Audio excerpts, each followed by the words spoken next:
Ma'am sir, condolence sa inyo ha family, ma'am sir no. Unsa man inyo relationship ni Sheila ma'am? Kami igsuon mi niya akong mangod then kanin siya ako amo ang magulang. Oo.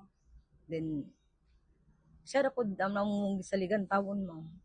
Pila ka mo kabuog og suon ma'am? Suon. 9 Ikapila si Sheila ma'am. kalima. Kalima.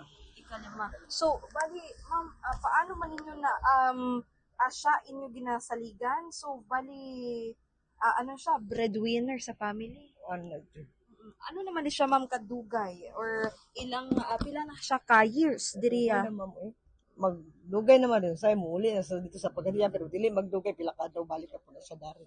Tapos ka sa ba? Pagadian din. Dire. Ano ba? So, tabok-tabok ra. Tabok-tabok ko na siya. So, bali, kanusan ninyo na balitaan ang ining insidente, ma'am? Ano pagitabo jud kay nanawag man tong waiter dito sa bar good sa Moa. Abir gay nako binuang ra. Okay, pagkakita nako sa video tinuod man. Mo to rada rin mi kwan kay nang tabangan pa mi sa musilingan nga. Pamasahe lagi para makanhi lang jud ni kay wala ba jud ni. So, bali, na-storya sa witness, sa waiter, o kudya sa parko, ano na tabo sa iyo.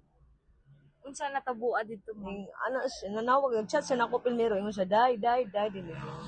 Ako ang gid kasi ako unsa man. Ay siya nga dai kay ang last na akong nadungog siyang istorya man gud gipusil. Di mo to naratol ko.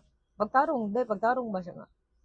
Lagi dai si Ate G anda gipusil. Mo to wala mi kakuban. Akong inanin taon gitabang. Tuwi kayo. Isa mo ra gid nga ning kamot sa among pamilya among gisaligan. Wala jud kayo mi. Ano, may ideya ka mo, ma'am, kung unsang natabo sa sulod sang bar, ma'am? Wala man, maglalis lang, wala, may lalis, pinahitabo. Gi-request man ko na akong nagsuon. Pero tiambot, tingala mi, nga nung diretso na rin pusil. Nakita mo po sa CCTV at ang gipos, di ba? Mora po ito, istorya po na mo, kung isa mo interview sa mo, kay we mo report daw sa table sa table. Mora po siguro na. Hindi sa gusto. Ambot lang po ka, pag may kabalo kay mora mo ito gipos sa kwan sa Facebook. Okay. Motong, siya may una gipos mora po ito mong istorya. Pero katupad ni Sheila, amo ang hepe.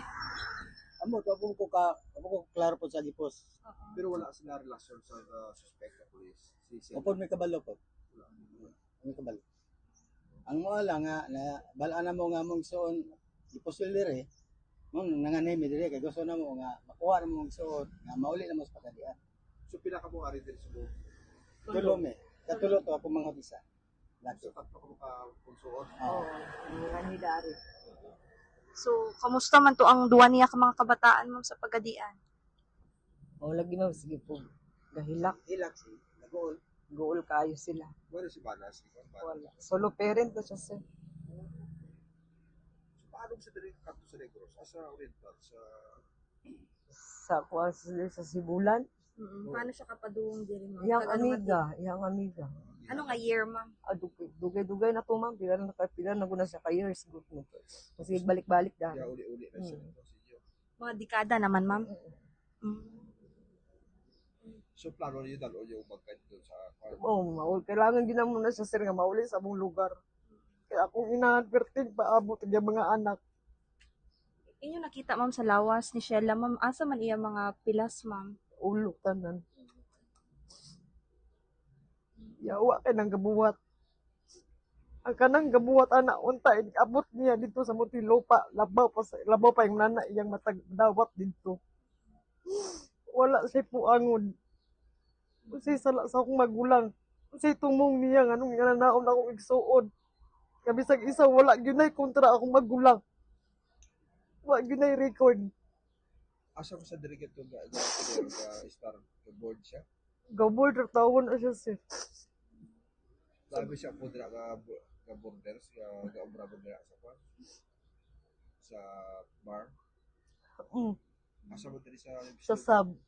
Asa mo Dira man sila gatuong, ma'am. Sa sabpod. Stay in sila. Then, nang stay sila pero dili dia duol sa bar gyud pud kay balang boarding house. Layo ra pud. Akato na kamo dito sila boarding house. Wala ko kaadto sir kay karon pa jud ko kakuan. Diri lang ka mo nagatuog. Oo, diri lang. Gani na po taga LGU taga DSW ya. LGU. LGU adra ka mo gato. Kani at dam nila Pagkaon. magkaon diri. Kanon sudan. At dam nila tubig. So sa inyo nga pamilya ma'am, ma-file gid kamo og kaso batok sa ini nga pulis. Ako mo file gyud mi ma'am. Dili lagi ni ingon nga di pasagdan ra na namo. Kay wala man pisala akong magulang.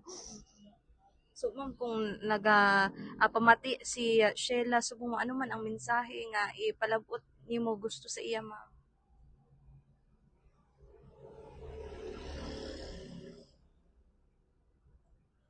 Pasalamat sa iya nga gibuti sa imo nga sir. Sa imo manghod sir. Awa na ko may istorya kay. Kutan ka na kot. Wala lagi ni istorya sa akong igsuon ma'am. Kay grabe kabutan akong igsuon.